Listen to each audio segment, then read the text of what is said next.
मेरा नाम आशीष है और मैं कानपुर उत्तर प्रदेश में रहता हूँ। मैं 5 फीट 9 इंच लंबा हूँ और मेरी उम्र 25 साल की है। देखने में मैं सामान्य हूँ, ना ज्यादा स्मार्ट हूँ ना ज्यादा खराब। मेरा भी सामान्य ही है, लगभग 6 इंच का। यहाँ कुछ लोग अपने बारे में तारीफ ज्यादा बोल जाते हैं। मैं एक सामान्य परिवार से हूँ जिसमें मैं मम्मी पापा और एक बहन है। कानपुर में सभी हमारी फैमिली की इज्जत करते हैं। आज की कहानी जिस लड़की के बारे में बताने जा रहा हूँ उसका नाम आमना है। मैं कानपुर में एक कॉलेज से बीटीसी का कोर्स कर रहा हूँ। आमना भी मेरे साथ मेरे क्लास में ही है। आमना एक खूबसूरत लड़की है जो पढ़ाई में भी बहुत अच्छी है। उसकी लंबाई लगभग 5 फीट 6 इंच की होगी। उसका फिगर बड़ा खूबसूरत है।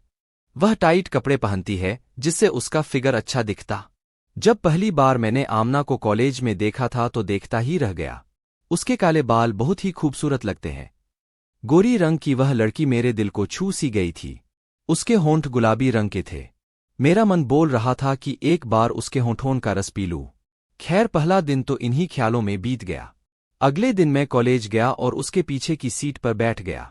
मैंने धीरे धीरे उससे बात करने की कोशिश की। बातों में पता लगा कि वो मुजफ्फरनगर से है और कानपुर में अपनी मौसी के यहाँ रहती है। एक दिन वो अपने घर जा रही थी कि अचानक बारिश होने लगी। मैं अपनी बाइक पर था तो मैंने उससे पूछा, अगर घर जा रही हो तो मैं तुमको ड्रॉप कर दूं, क्योंकि बारिश हो रही है और अभी कोई ऑटो भी नहीं मिलेगा। उसने थोड़ी देर सोचा और बोली, ठीक है, चलो मुझको बिग बाजार तक ड्रॉप कर दो। मैं खुशी से फूला नहीं समा रहा था।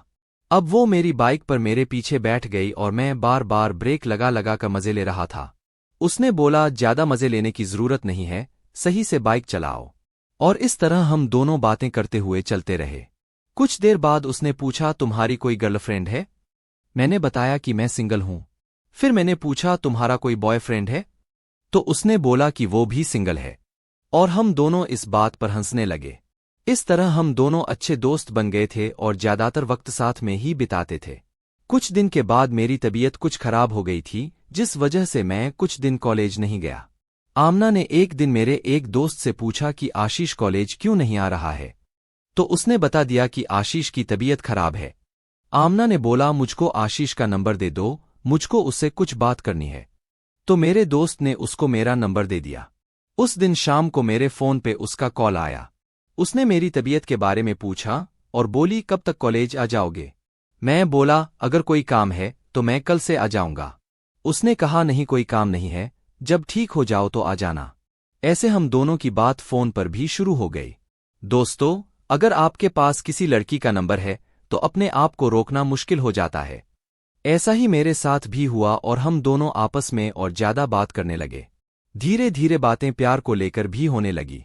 मैं भी कभी कभी उसको लव स्टोरी की कहानी भेज देता था, जिसको पढ़ने के बाद वो मुझको अब अजीब नजरों से देखने लगी थी।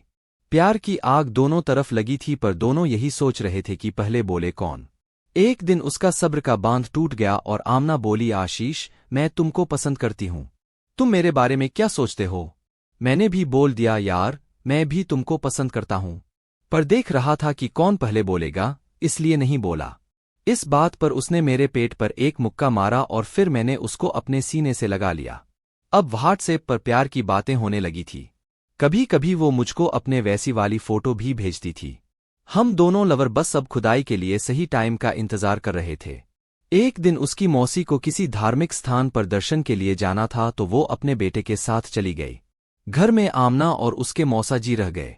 उसके मौसा जी दिन में ऑफिस जाते हैं और आमना ने इन दिनों के लिए कॉलेज से छुट्टी ले ली थी। हम दोनों खुदाई के लिए पूरी तरह तैयार थे। मैंने पिछली रात को ही अपने नीचे के बाल साफ कर लिए और एक पैकेट हेलमेट का ले लिया।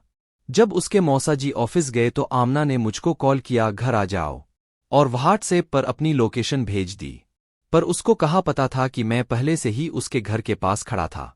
कुछ देर बाद मैंने उसके घर का दरवाजा खटखटाया। आमना ने दरवाजा खोला। अंदर जाकर हम दोनों यहाँ वहाँ की बातें करने लगे। जिस सोफे में मैं बैठा था उसी सोफे में आमना मेरे साथ बैठी थी। धीरे से मैंने उसका हाथ पकड़ा और अपनी ओर खींचा। अब उसका चेहरा मेरे सामने था और उसकी आंखें बंद हो गई थी। मैंने उसके होंठों पर अपने होंठों को रखा और धीरे धीरे उसका रस पीने लगा। पहले तो वो थोड़ा अनजान बनती रही, फिर उसने भी मेरा साथ देना शुरू किया। 5 मिनट तक हम दोनों ने किस किया। अब उसकी आंखें नीचे हो गई थी।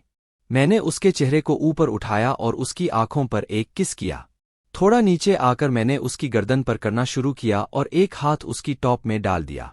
उसने अंदर कुछ नहीं पहना था तो उसके आम मेरे हाथ में आ गए। धीरे धीरे वह जोश में आ रही थी।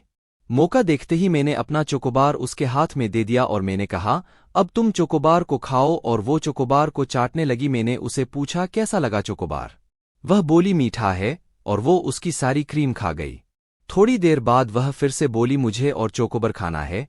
मैंने माना नहीं किया और वो दोबारा चोकोबार खाने लगी। थोड़ी देर बाद मैंने उसे कहा, बस करो, अब कितनी चोकोबार खाओगी? अब मुझे खोदने दो, और मैंने खड्डा खोदना चालू कर दिया। वह बोली, धीरे से खड्डा खोदो। मैंने कहा, पैर और फैलाओ, तभी तो मुझे दिखेगा। दर्द हो रहा है? आराम से, मेरा पहली बार है। आमना की आंख में दर्द के साथ खुशी के आंसू छलक आए। उसके खड्डे में से पानी निकल गया। हम दोनों का चक्कर इसे ही 2 साल चला, फिर उसकी शादी हो गई। शादी के बाद भी वो मेरे साथ खड्डा खुदवाती थी और मुझे कहती, मुझे तुम्हारे जैसा बेटा चाहिए।